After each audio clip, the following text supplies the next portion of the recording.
Добро вечер, вие слушате Радио Канал 103. Ова е емисијата Дансе Макабре со своето 539-то издание, со мало задоснување со оглед на тоа што беше пролонгирана промоцијата на македонскиот документарен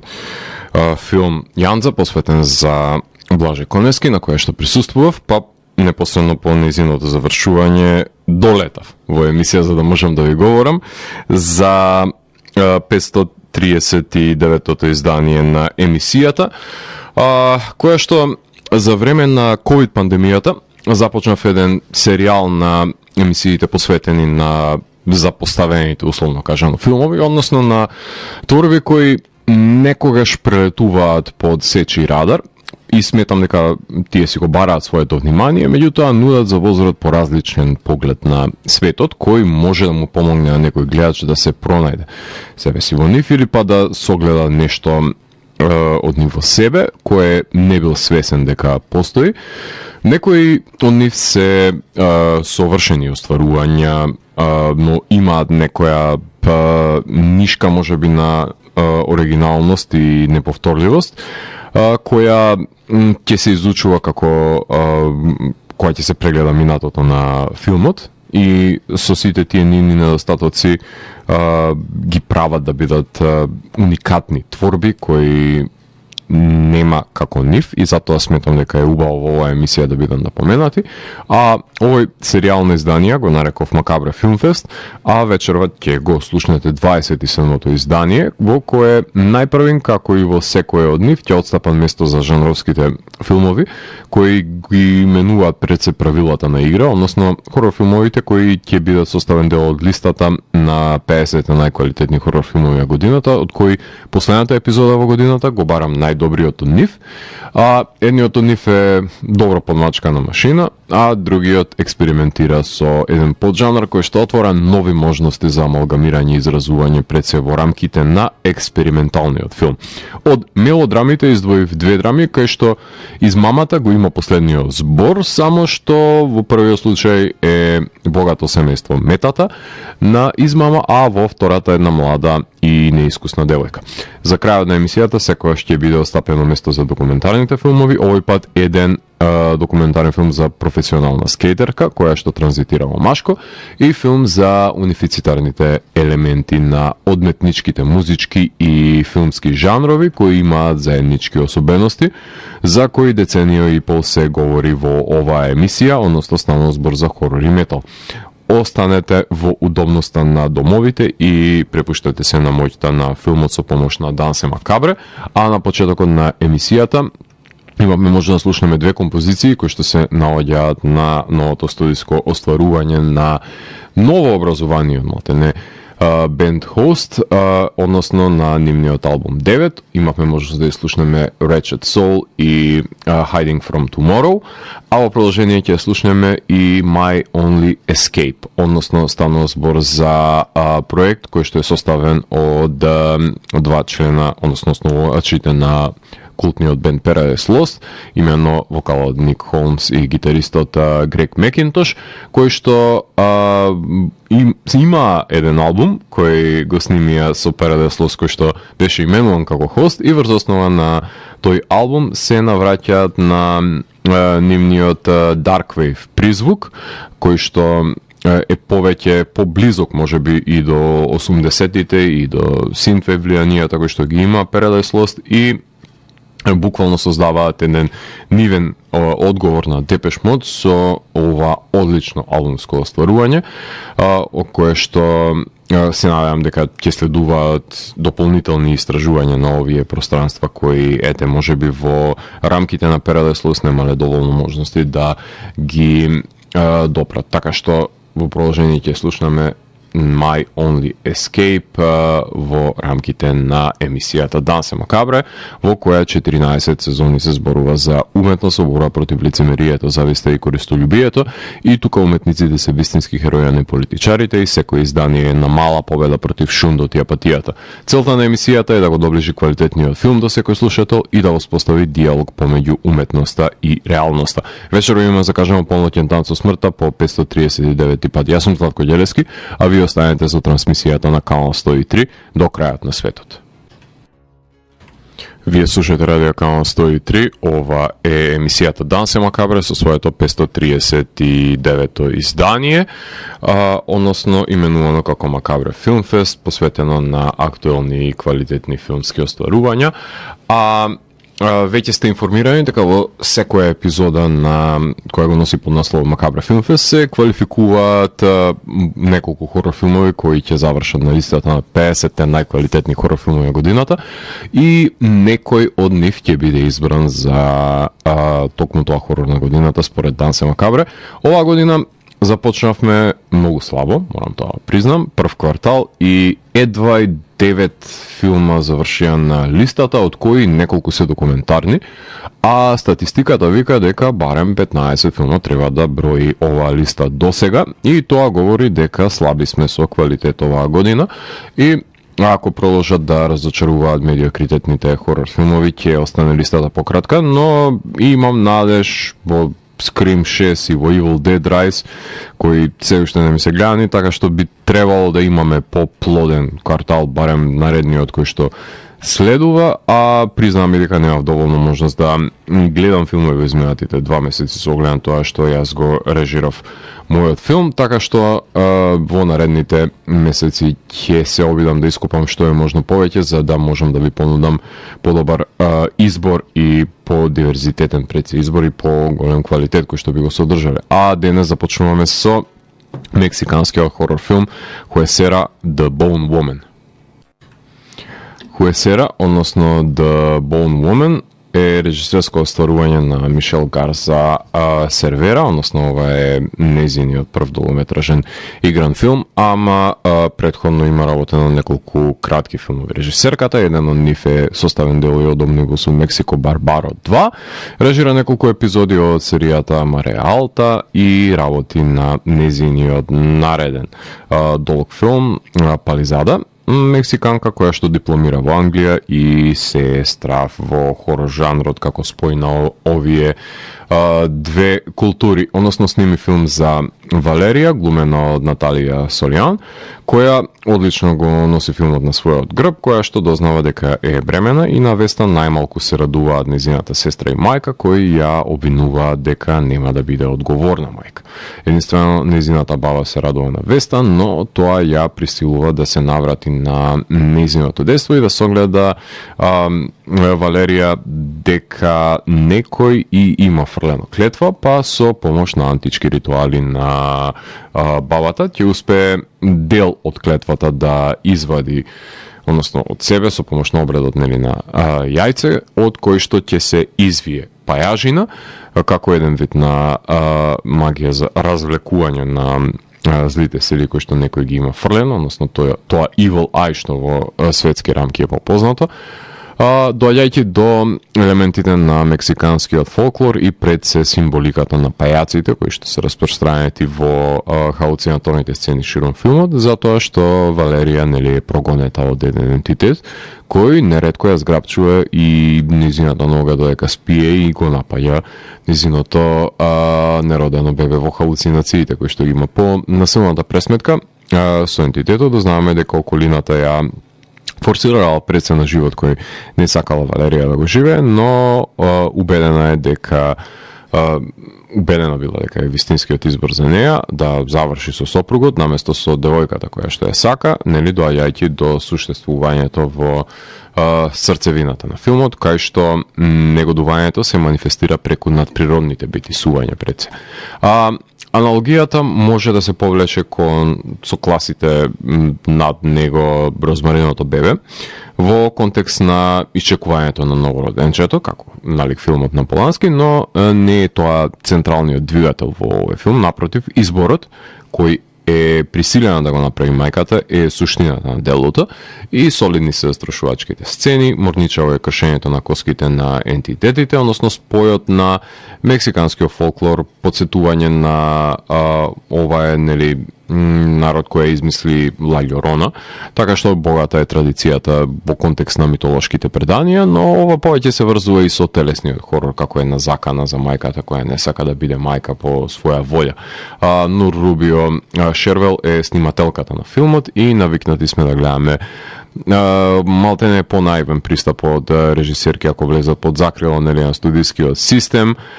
каде што не си дозволува да ги наметнат своите принципи и стандарди за работење, но девојките тука покажуваат заби што многу ме радуваше. Филмот беше награден на престижниот европски фестивал Sitges со наградата Blood Window Award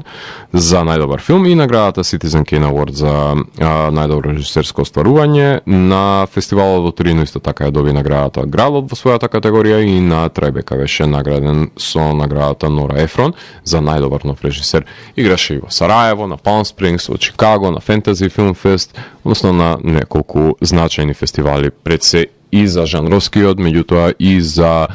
фестивали каде што мелодрамите го имаат последниот збор.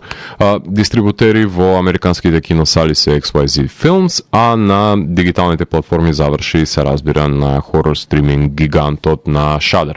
Го извоев овој филм затоа што вешто го инкорпорира фолклорниот елемент во модерниот сетинг. Стравични се заплашувањата и под фасадата ја крие пред се потрагата по среќата на сите погрешни места кои што ги има протагонистката. Така што Хуесера, The Bone Woman е многу солиден модерен хорор филм кој што е топла препорака да го погледнат сите кои што можеби сакаат повеќе да гледаат филмови со запоследување, можеби сакаат да гледаат повеќе филмови кои што има фолклорни мотиви или воопшто се љубители на популистичките филмови на Blumhouse. Мислам дека ова ќе им биде едно поголемо освежување заради тоа што не се потребни големи пари очигледно да се направи успешен филмски продукт кој што и не ни мора да доаѓа од најизвиканата продукција која што се занимава со овој тип на ајде да ги наречеме хорор блокбастери. А во продолжение ја слушаме најавата за филмот The Outwaters. Ова мурничава најава и која што можете да слушнете пред се го содржи и телефонскиот повик кој е составен дел од играниот филм The Outwaters, режисерско остварување на Роби Бенфич, втор негов долгометражен филм, ако се брои едночасовниот White Light, кој што претходно го има снимено, а претходно работи и кратки филмови, како и две на дополнување на филмот The Outwaters, кој што, односно, сними продолженија во кратка форма. Тоа е краткиот игран филм Файл VL624, тоа е пред се расипан файл од видеокамерата и Card Zero, односно првата картичка која што се криела во камерата, кој всушност функционира како предвестник на настаните кои се одвивале пред да замине екипата да снима на локација. Во подготовка е на филмот Tinsman Road за братот кој што ја го бара телото на неговата исчезната сестра и уште еден филм работи кој што се нарекува Ex Valis, што е филм за патешествието на девојка низ дивината. Сега, кој јас би шпекулирал дека ако на некој начин се можеби постои некаква поврзаност помеѓу нив, не знам, само нагаѓам, ама не би бил изненаден доколку братот ја бара сестрата во едниот, а сестрата ја гледаме како се губи во дивината, а во спротивно зашто па двата би биле моментално во постпродукција ако не се снимени симултано. Значи, знае Роби да се нафати на повеќе потфати одеднаш за да обработува една поголема слика во мозаикот на случувањата, така што многу ми се допаѓа овој негов експериментален подвиг и се надевам дека ќе имаме можност да ги гледаме еден по друг или еден пред друг неговите нови филмови. Во случајот на Outwaters сведоци сме на патешествието на четворица пријатели низ пустината Мохаве, кои се упатени таму со цел за да снимат видеоспот за нивната другарка, односно пејачката, која е една од друштвото, меѓутоа наместо тоа снимениот видеоматеријал завршува во рацете на полицијата и гледачот е сведок на доживувањата кои што се фатени на камера пред да исчезнат пријателите. Со други зборови, станува збор за филм од хорор под жанрот на found footage, односно на филмови снимени на рака од страна на еден од ликовите во филмот,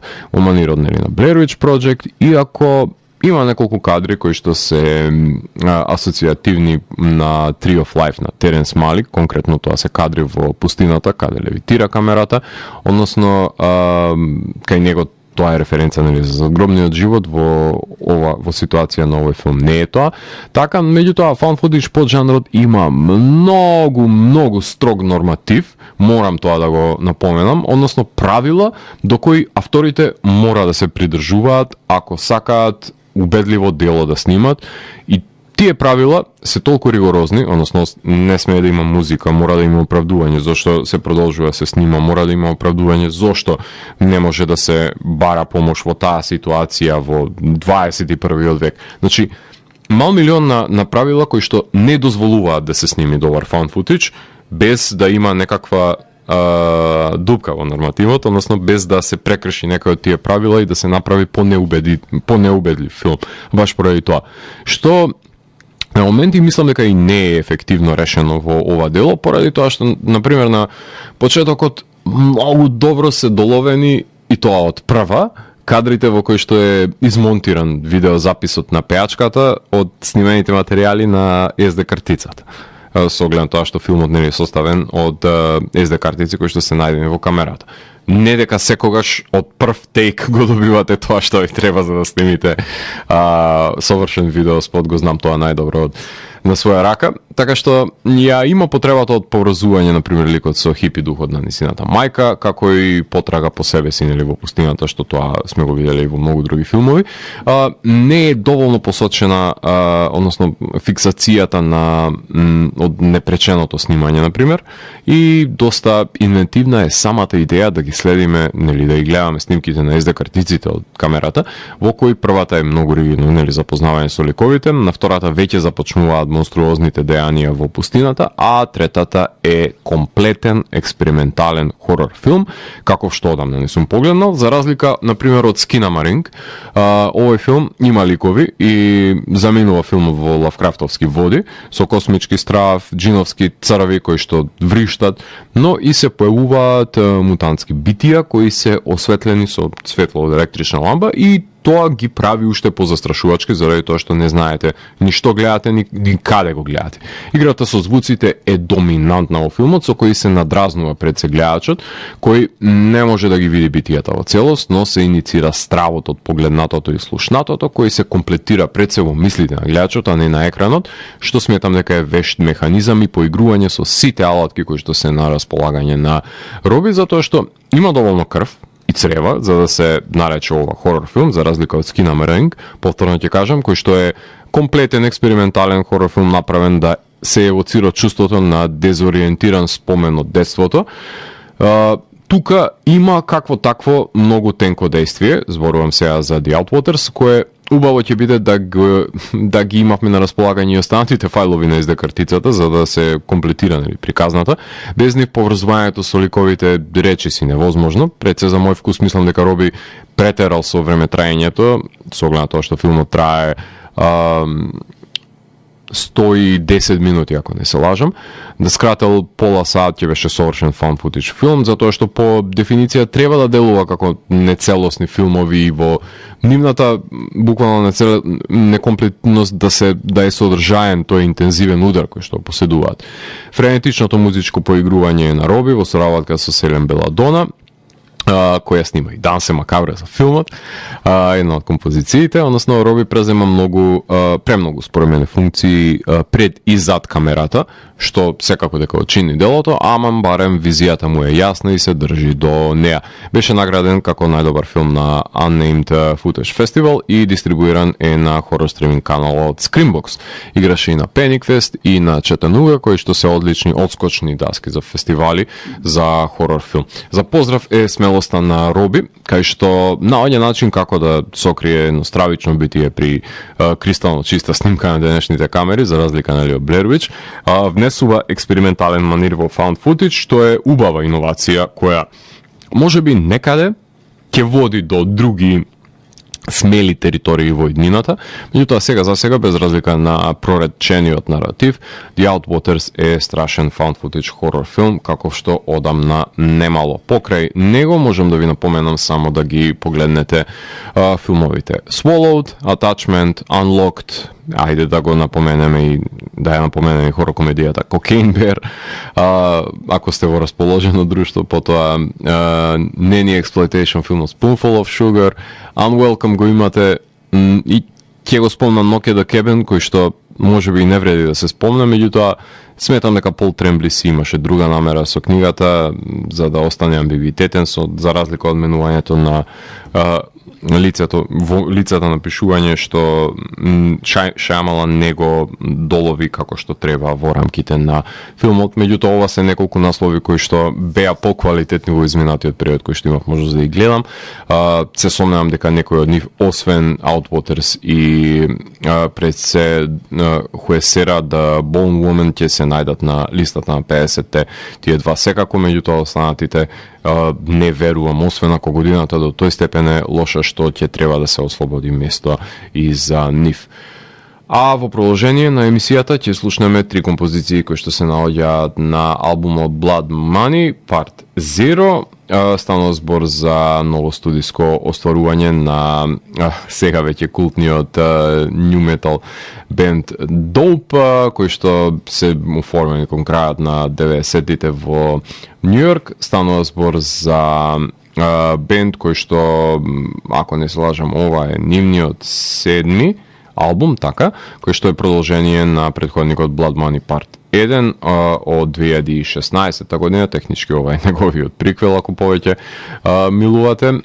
Од овој албум ќе имаме може да ја слушнеме во ведната No Respect, ќе ја слушнеме Choke и Fuck It Up. Ќе слушнеме помал број на композиции со оглед на тоа што емисиите кои што ги објавувам, кои може да ги погледнете на YouTube каналот на Златко Ѓелевски, ги објавував и на Mixcloud, меѓутоа со новите полиси кои што ги имаат се многу поригорозни за тоа колку композиции може да се објават од еден бенд и по кој редослед се наоѓаат тие композиции на албумот, така што Mixcloud ги затвора авторите со одредени правила кои што треба да ги следиме, па затоа ќе слушнеме само 3 композиции од Dope, иако албумот заслужува повеќе со оглед на тоа што ги немаше едно, речиси половина деценија за да се вратат на сцената. Така што во продолжение на емисијата ги слушаме Dope и потоа се враќам во етер да ви говорам за двете мелодрами кои што ги селектирав за ова издание на Макабре Филмфест. Уживајте! Вие слушате Радио Канал 103, ова е емисијата Дансе Макабре со своето 539-то издание, именувано како Макабре Филмфест број 27, односно специализирани изданија посветени на квалитетни и актуелни филмски остварувања, а во вториот чин на емисијата ќе ви говорам за две мелодрами кои имаат една заедничка особина, покрај тоа што се продуцирани на американско тло, тоа е дека во двата филма има злоупотреба на нечија доверба, со тоа што во првиот е наменета за манипулирање на едно богато семејство, а во вториот една млада девојка. Во изборот на мелодрами секогаш вклучувам филмови кои летаат под радарот, односно филмови кои не го добиваат вниманието кое сметам дека го заслужуваат, иако најизвиканите наслови може да ги пронајдете, односно се анализирани во мојата друга емисија Видеологија, рецензии кои што заедно со епизодите на Дансе Макабре и на третата емисија Видео, односно третата емисија ТВ 103 завршуваат на мојот YouTube канал. Меѓутоа, започнуваме со Шарпер. Шарпер е режисерско остварување на Бенџамин Карон, односно тоа е ТВ режисер кој што соработувал со Simply Red, со Дерен Браун, снимал ростови на комичари, како и епизоди на ТВ серијата The Crown и Андор. И овој пат реши да се проба во долгометражна играна форма, надвор од рамките на телевизијата и да сними филм со Џон Литгоу, Џулијан Мур и Себастијан Стен. Крими трилер за пар на измамници, кои се обидуваат да го измамат таткото и синот, кои се милиардери. за да може да го наследа преценивното богатство по секоја цена. Филмот започнува со Том, глумен од Джастис Смит, кој е собственик на една мала книжарница во Њујорк, кој се заљубува во Сандра, глумена од Бријана Мидлтон, која е должна пари, па бара позајмица од него, тој и дава парите, како што можете да слушнете од самиот трилер, и таа не се враќа повеќе во неговиот живот, што значи дека е изигран. Филмот е поделен на поглавја според ликовите, кои што се главните двигатели во моториката на наративното действие, и приказната е прераскажана од различна перспектива, малтене рашомонски, со тоа што незината приказна всушност е флешбек на тоа како е тренирана таа да краде од Макс, зборуваме сега за Сандра. Макс е глумен од Себастијан Стен, кој пак е во соработка со Меделин, глумен од Джулиан Мур, која планира да се мажи со милионерот Ричард, односно Џон Литгоу, за да му го земе наследството. Со тоа што Ричард е таткото на Том и тука веќе се затвора кругот. Меѓутоа, откако Том ќе се соочи со измамниците Макс, Меделин и Сандра, е убиен и нема тука само една измама, туку некој од лековите прави и две измами за да да дојде до своето. И знам дека нафрлив многу имиња на и радиото, ја нема таа дескриптивна моќ како модерните медиуми за да ви го нацртам действието, кое штом ги погледнете корелациите ќе ви стане многу јасно како е заплеткано клопчето, па може би поради интригантниот начин на кој што се измамуваат еден со друг ликовите, не би биле задоволни со епилогот како мене, например, во кој што се извлекува една среќна разрешница на сценаристички кухавички начин, така да кажеме, затоа што ваква сюжет заслужува по драматична разврска, како што тоа беше, например, Wild Things, знаеше да се направи во времето, може би поблизок до The Grifters, отколку до Wild Things, ако веќе правиме некаква паралела. За жал, не играше на филмските фестивали, туку заврши на стриминг платформата на Apple+, а дистрибуиран беше во кино од моите најомилени дистрибутери A24, но ако може Nocturnal Animals, например, да биде номиниран за Оскар, овој филм воопшто не е послаб од него, на структурално равниште, посебно ќе го задржам вниманието на гледачот со постојаното одплеткување на клопчето и дозирањето со информациите за пред се поврзаноста на ликовите, за кои треба или не треба да биде запознаен гледачот. Ете, низ призмата, например, на Бенджамин, убеден сум дека го третирал филмот како мини серијал во 3-40 минутни епизоди за да се обликува целината и како тако функционира, но сепак препорачувам Шарпер да се изгледа од почетокот до крајот за да не се изгуби острината, способноста за убедување. Шарлот Брус Кристенсен е снимателка на филмот, која има зад себе одлични филмови како Molly's Game, Fences, Girl on a Train и A Quiet Place, која што максимално ги затемнува интериерите за да достигне атмосферата дека нешто е матно помеѓу ликовите, да изрази безчувствителност на модерниот минимализам кај богатите, дизајнирано страна на Кевин Томсон, односно можете да слушате дека таткото смета дека синот е наивен и дозволува да биде изигран, а тој всушност се наоѓа на една измама која што е во оптек и тој ќе биде една од тие идни жртви. Како татко, така и син. Меѓутоа, како и алчноста на ликовите кои што сакаат да си го присвојат тоа што не е нивно, со тоа што се фрлени во сенки и на визуелен план. Синтот на Клинт Мансел е присутен секаде во творбата и Јан Маел е монтажер, а се квалитетно од Британија, буквално што се појавило на малиот екран, го има монтирано така што потполно јасно е дека е виновен за одличниот нанис во кој се впрегнати драматуршките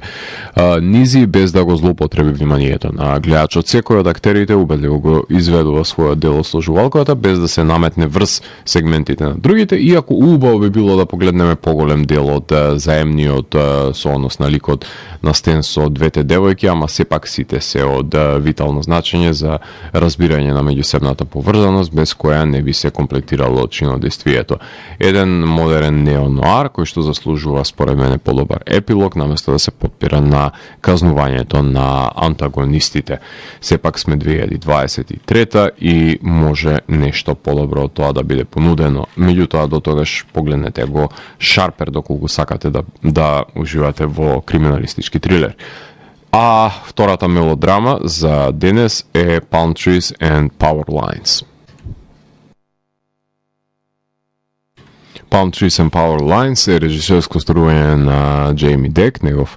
односно нејзин се извинувам прв долг филм на режисерката, кој што се базира на нејзин претходен истоимен краток филм, кој имав можност да го погледнам во целост, кој што го носи, како што напоменав, насловот на ова дело, врз кој што се темели новото, но долгометражниот го предводи Леа, глумено од Лили Мекверни, која ја знам од Tell Me Lies ТВ серијата, девојка од мал град, која не го добива вниманието во средно училиште, повлечена е и се заљубува во момче кое што е двојно постаро од неа. Ликот на Себастијан Стен не е единствениот грумер, во наводници, за кој што ќе ви говорам денес. Негов пандан е Том, глумен од Джонатан Такер, кој го знамо од Virgin Suicides, од филмот на Софија Копола, кој е родоначалник на слободата, која ја ветува на младата девојка. Сладко речив дечко со надеж дека ќе започне живот само за нив двајца и нема да мора да се заморува со незината мајка, глумен од Гречен Мол, и незините дечковци. Иако е предупредено незините врсници на кои што нели се срами да им го покаже незиниот дечко и ги лаже дека е од друго училиште, меѓутоа загриженоста на незините пријатели не е залудна, иако тие воопшто не се цвеќе за мирисање, штом бегаат во една сцена од ресторан без да ја платат сметката и оставаат другарка им на цедило, затоа што тука доаѓа Том, го искористува моментот и да биде нели рицарот во сјаен оклоп која заведува, за да може да ја препродава во ефтини хотели на неговата клиентела, додека нели Леа, капитализирајќи на незините емоции, тоа да го направи. Станува збор за coming of age приказна, кај што забрзано влегува во светот на возрастните Леа, во мигот кога ќе заврши во хотелската соба со странецот и не сака да се помири со фактот дека е всушност изиграна до крајот на филмот. Во истоимениот краток филм од 2018 година други актери ги имаа носечките улоги, односно Алиса Латсон и Филип Александер, односно филм кој го опфаќа пред се досадното секојдневие на девојката и запознавањето со дечкото и нивното влегување во туѓиот базен. Толку е време траењето на краткиот филм, нема повеќе простор за обелоденување на неговите злонамери, затоа служи нели долгата верзија на филмот кој во сосема поразлично светло го става љубовникот. Чананун Чотрунгрој е снимателка која во натуралистички манир ги уловува уличките во заборавените американски градчиња, како што своја естетика нели изгради Шон Бейкер во проектот Флорида. И поконкретно во случајот на овој филм, тоа е неговиот последен филм, може да се паралелизира, нели за порноактерот кој во потрага по нова звезда за да ја однесе во Холивуд, односно во порноиндустријата, во Red Rocket, например. Многу слично на овој филм, но Шон е многу поквалитетен режисер и неговата Американа, во наводници, не е убава разгледница, туку полна со мувла и гној, што само тој може да го долови. Кристофер Клиф монтира едно јасно течение низ кое е обелоденета приказната и награден беше филмот на фестивалите во Торино и Ваљадолид, како и на самиот Санденс, кај што имаше премиера, добивајќи наградата за режија за најдобар домашен филм, што воопшто не е незначајна награда за еден од најзначајните филмски фестивали во годината. Ништо не ми значи насловот, искрено бидам, иако доловува дека нели девојката е заглавена насреде никаде, помеѓу палми и трафостаници, едноставно е ранлива, која е злоупотребена од страна на дечкото. 17 годишна девојка со 34 годишен дечко кој има намера да ја користи како нели бело робје, но ќе успее таа да избега. Дури има една келнерка која го гледа дечкото со други девојки и го соопштува тоа, меѓутоа Леа не е подготвена, не сака да поверува во вистината. Едноставно доаѓа нестабилно семејство со непочит од страна на пријателите и си го добива погрешното внимание од погрешниот човек. Модерна верзија на Smooth Talk, како повеќе сакате, 1985 година филм кој треба да го гледаат и младите девојки за да внимаваат со какви се машки предатори може да налетаат во животот. Веќе ви ја напоменав другата емисија Видеологија, која што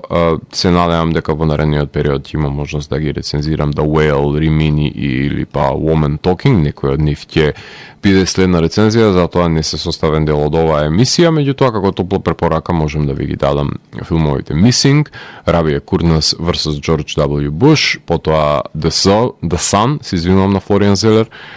како и индиостарувањето Copilot, на Сем Мендес новиот филм Empire of Light, на Джеси Айзенберг новиот филм When You Finish Saving the World, се извинувам, и ајде да ги напоменеме Out of the Blue, и се разбира два филма на Квентин Дупие, еден од моите поомилени абсурдни автори, кој што е едниот кој имав можност да гледаме Mandibles и Smoking Causes Coughing, мислам дека се вика неговото ново остварување кое што исто така е достапно. Тука ќе направиме една кратка музичка пауза во продолжение на емисијата. Предупредувам дека ќе слушаме најагресивниот бенд за вечерва. Тоа се момците од Off Sulfur, кои што го издадува нивниот најнов албум The Burden of Faith, од кој што ќе слушнеме композицијата Stained in Drought, потоа ќе слушнеме Befouler, односно во неа гостува вокалот на Slaughter to Prevail, односно Alex Terrible, и за крај ќе слушнеме The Burden of Faith, односно насловната композиција во која што гостуваат Кайл Медина од Body Snatcher и се разбира вокалистката на Cradle of Filth, Линдси Schoolcraft. Така што во продолжение ги слушаме мелодичните дедкорци Off Sulfur за издание кое што беше издадено за Century Media. Така што во продолжение слушаме, уште еднаш посочувам, еден моќен, мелодичен, меѓутоа агресивен дедкор бенд кој што музика која што повеќе наликува и на Лорна Шор и на останатите бендови кои што си поигруваат со мелодичната страна на black metal и екстремната агресивна страна на брейкдауните на дедкор, влијанијата кои што ги имаат, и Off Sulfur се уште еден таков проект кој што ја има таа сонична моќ. Уживајте во агресивниот звук на Off Sulfur и потоа се враќаме да говорам за преостанатите два документарни филма во Дансе Макабре. Уживајте. Вие слушате Радио Канал 103, ова е емисијата Дансе Макабре со своето 539-то издание, именувано како Макабре Филмфест број 27, посветено на 6 актуелни и квалитетни филмски остварувања, а во третиот чин на Макабре Филмфест ја ви говорам за два документарни филма кои што допираат до маргинализирани артистички експресии кои за некого нели живот значат, а за други се потрошено време и пари. Првиот е за еден спорт кој со децении не беше сватен сериозно од олимписките комитети, а денес непорекливо е неговото предсезначење не само за урбаната култура, туку е светски разбирлив и прифатлив дури и кај нас, а вториот е спојот на маргинализираниот филмски и музички жанр кои што се обединети во омраза против медиокритетот и стигмата. Да се качиме на скејборд и да почнеме да направиме еден кикфлип со Stay on Board, The Leo Baker Story. Stay on Board, односно The Leo Baker Story, е режисерско остварување на Никола Марш и Джовани Реда. Прв долг нивен заеднички филмски проект. Претходно имаат работа на кратки филмови. Джовани веќе е влезен во скейтинг заедницата и ја разработи од LGBT перспективата во краткиот Брайан Андерсон on Being a Gay Pro Skaterboarder, а Никола работи на Child Star, односно документарен филм за славните деца во филмската и музичката индустрија. Заедно с ними документарец за професионалниот скейтер Лео Бейкер, кој транзитираше од девојка во момче, што отвори голем број на дилеми на професионален план, од најнезначајната, односно половата категоризација, со оглед на тоа што скейтбордот сам по себе не познава пол, односно не го може да го вози секој кој што милува да го вози, само да не е джок, па и да е джок, како што веќе најавија во трейлерот, до односот кој го имаат со него спонзорите, кои го поддржувале како скејтерка, но кога се прави нели панкерската одлука во спортот да се биде тоа што се чувствува дека е, односно тоа што е пред јавноста, се отвори на сите можни напади во самото јавно око, кој колку и да е самоуверен Лео, секако дека оставиле неаминливи последици на неговата психа. Кревањето раце од професионалната кариера, например во мигот кога поважно му е потрагата по себе си, секако дека е за поздрав, но преку случајот на Лео се фрла едно ново светло на скейтинг заедницата, која што на хартија треба да е инклузивна, но секогаш имало старешини кои што се гейткипери и кои одлучуваат дали можеш да скейташ на нивна територија, па така и во професионалните води некој е талентиран, како што например Тони Хок уме да ги дефинира својствените потези кои што ги има Лео, никој друг не може да ги изведе, а па некој па друг ќе го земе приматот од сите други неспортски фактори кои што се земени предвид. Колку и да е манипулативен документарецот и колку е интимен приказот во кој Леон не прикажува слика, например, за себе си која што сака да ја погледнат, не проектира, туку е тоа ќе го оставам на вас да пресудите, но мислам дека авторите ја вперила камерата токму во него, без разлика дали му се допаѓа тоа или не на субјектот. Филмот треба да биде за пример за инклузивноста на спортот и поддршката пред се која што ја добива Лео од блиските, исто така треба да послужи како добар пример дека е потребно разбирање од околината за да се негува талентот и да се посегне кон звездите, заради тоа што без таа самодоверба тешко дека ќе можел Лео да се изгради во скейтбордерот кој што е денес пред да заврши на стриминг гигантот Netflix, беше прикажан на Outfest филмскиот фестивал во Лос Анџелес, на кој што ја освои наградата од публиката и ова е популистички документарен филм, но мислам дека е уникатен поради тоа што спојува две маргинални групи, едната е LGBT заедницата, а другата е скейтањето, кое неодамна стана олимписка дисциплина, а досега беше третирано како улична култура, недостојна за почит на атлетските способности. И тоа како се потребни атлетски способности да не се скрши некој дел од сопственото тело додека се изведуваат овие комплексни подвизи. Лео не се појавува за прв пат на филм, во 2006 година го имало краткиот Skate Girl, но ова е дефинитивно најкомплетното дело кое ги опфаќа пред се неговите животни и професионални предизвици со кои што се има соочено. Скейтањето како спорт не нуди и не суди, се извинувам, и не осудува луѓето со предрасуди кои што скейтаат го прават токму тоа. Даската што живо значи е само средство за изразување на вештината на сурфање по асфалтот, а Лео е еден од модерните великани на самиот спорт. Во продолжение слушаме најавата за последниот филм за кој што ќе го говорам денес, односно тоа е документарното остварување The History of Metal and Horror. The History of Metal and Horror е режисерско остварување на Майк Шиф, негов прв долг документарен филм, претходно има монтирано музички видеоспотови токму на Џон Карпентер, кој што можете да слушнете од самата најава, и соработува и со Хауард Стерн за неговата емисија, односно мојата емисија Дан се макабри уште од првата епизода го слави бракот помеѓу хорор и метал, односно се што допира до мрачните домени на човечкото постоење и бара начин артистичката експресија да се разлее во некоја уметничка творба, а не да се преслика во реалноста. Ако некој сними документарен филм во кој токму тој амалгам е тематска одредница и тоа како треба да бидете сигурни дека јас ќе го промовирам во емисијата, односно Мајк има една играна рамка во која Майкл Беримен, тоа е актерот кој што додека студирал бил колега на режија на Оливер Стоун и Джим Морисон, се појавува на една VHS касета од иднината во која што е нараторот кој го на пустиникот, кој што пребарува во постапокалиптичниот предел, му дава една историска лекција зошто кохабитираат метал и хорор жанровите како два бастардизирани музички и филмски жанрови. Тие се обединуваат против популарните момци и девојки и наоѓаат начин како јасно и гласно да си го кажат своето. Тоа значи дека огромен број на интервјуа се направени за потребите на филмот, кај што се запрашани хорор ветерани и метал великани, за почетоците на нивната кариера, и тоа што е наинтересно, музичарите говорат за хорор филмовите кои ги инспирирале, а хорор режисерите говорат за агресивната музика, и истата таа почит може да се најде и за хорор филмовите кај љубителите на метал музиката, кои што одат на проекциите и конвенциите од хорор културата, како и љубителите на хорор филмови што знаат да набројат, например, омилени метал бендови. Секако дека Джон Файв, Роб Зомби, Кори Тейлор, Фил Анселмо и Алис Купер се спрегата помеѓу двата света,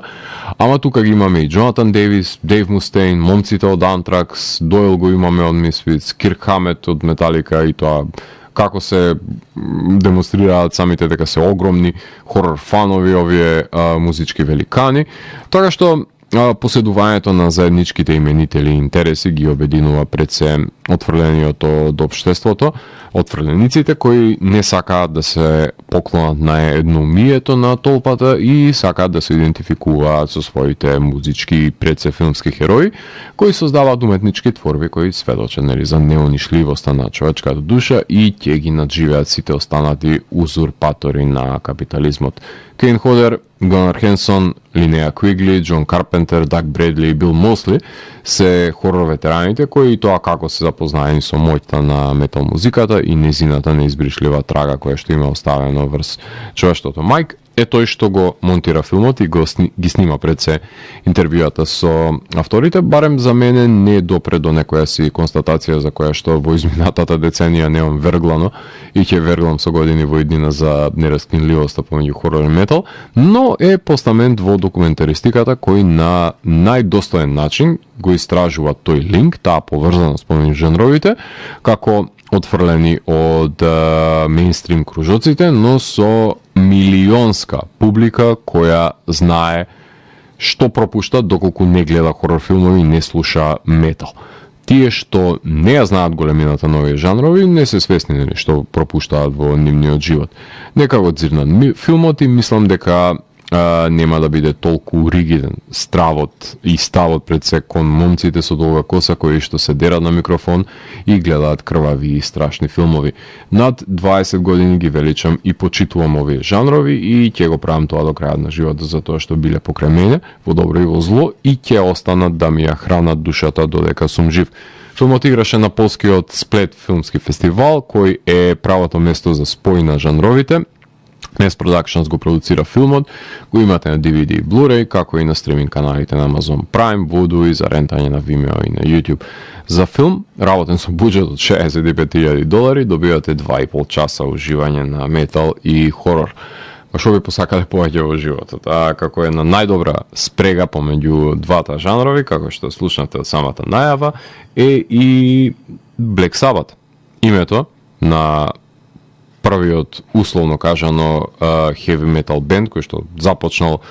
ја направил таа дистинција во рок-н-рол жанрот, со тоа што го исковал постаментот на темелот на тоа што значи метал, е име кое што е позаемено од култниот италијански хорор филм, што исто така гласеше Black Sabbath, така што ако тоа не ви е доволно јасна индикација за поврзаноста помеѓу метал и хорор, тоаш не знам како по-различно да ви го објаснам, меѓутоа сепак погледнете го The History of Metal and Horror и покрај него погледнете ги Хаусера The Bone Woman, The Outwaters, Sharper, Palm Trees and Power Lines и Stay on Board The Leo Baker Story, односно 6 филма за кои што ви говоре во денешното издание на Danse Macabre, кое што ќе го завршиме со Neoblivis Caris, со две композиции кои што се наоѓаат на нивното ново студиско издание, именувано како Exul, односно од него ќе ја слушнеме обемната Suspire и Анхедонија ќе ја слушнеме за самиот крај, за да ја смириме на некој начин, ако воопшто може да се смири атмосферата на овие прогресивни металци кои што доаѓаат од Мелбурн, односно од Австралија, и ова е нивниот четврти студиски албум кој што е издаден за Seasons of Mist. Кога зборувам за прогресивен метал, зборувам за екстремните поджанрови, со оглед на тоа што комбинираат гудачки инструменти, односно виолина, која што ги издвојува од останатите прогресивни метал бендови, и тоа на уникатен начин го прават во изминатите 3 изданија, и вклучувајќи го тоа и со Exul. А за самиот крај на емисијата, како што веќе ви напоменав, доцнев поради премиерата на филмот Јанза, односно долгометражен документарен филм посветен на Блаже Конески, кој што го режираше Никола Т. Калајџиски, кој што е работен според мотиви на делото Дневникот по многу години на Конески, односно тоа филмот ги опфаќаше пред се годините во кои што создавал и творел човекот кој што го има кодифицирано македонскиот литературен јазик Блаже Конески, и неговите познајници, колеги говореа за значењето кој што го има неговата макотрпна работа за кодифицирање, не само за кодифицирање на јазикот, туку и за воспоставување на Македонската академија, за отворање на Центарот за македонски јазик. Значи едноставно тоа е човекот кој што да немаше да може да се разбереме на јазикот на кој што ние денес говориме, а покрај него, покрај овој филм, секако дека може да ви препорачам да ги погледнете од четврток до сабота, односно прикажувањето на деновите на македонски филм, односно ревијата Златна рамка, која што ќе се одржи во Младинскиот културен центар и во кинотека во период од 20 до 22 април, односно прикажување 13 македонски филма кои што се снимени минатата година. Потоа на 12 мај Ватаин Болзер Concrete Winds настапуваат во Младинскиот културен центар, и секако на 10 јуни метал фестивалот Metal Discharge, четвртото издание, започнувајќи од 17:30 на ракометното игралиште во Битола, е настан кој што не смеете да го пропуштите. Покрај ова сабота да ви напоменам дека се одржува петтото поред поетска епизода, односно именува како поетиката на питоресното во буква, секако дека може да присуствувате и на филмската азбука на Столе Попов, која што се одржува во Котур, каде што ќе се направи една ретроспектива на сите дела кои што ги има оставено зад себе. Потоа тука е самостојната изложба на Наташа Гелева, која што е отворено во КСП центар Јадро. Найл гостуваат на 29 април во Младинскиот културен центар. А секако дека на 30 мај започнува и новото издание на Филмај, односно филмскиот фестивал за краток филм во Занечискиот дом во Куманово, и на 30 јуни е почетокот на Д фестивал, кој што ќе се одржи викендот од петок до недела во Дојран.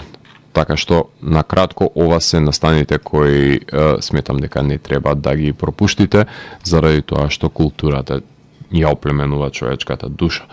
Јас сум Зlatko Ѓелевски и го затворам 539-тиот гримоа на Дансе Макабре и го враќаме на полицата кај останатите изданија кои игријат тајните на универзумот. До наредното издание на Дансе Макабре, гаси радио што не е 103.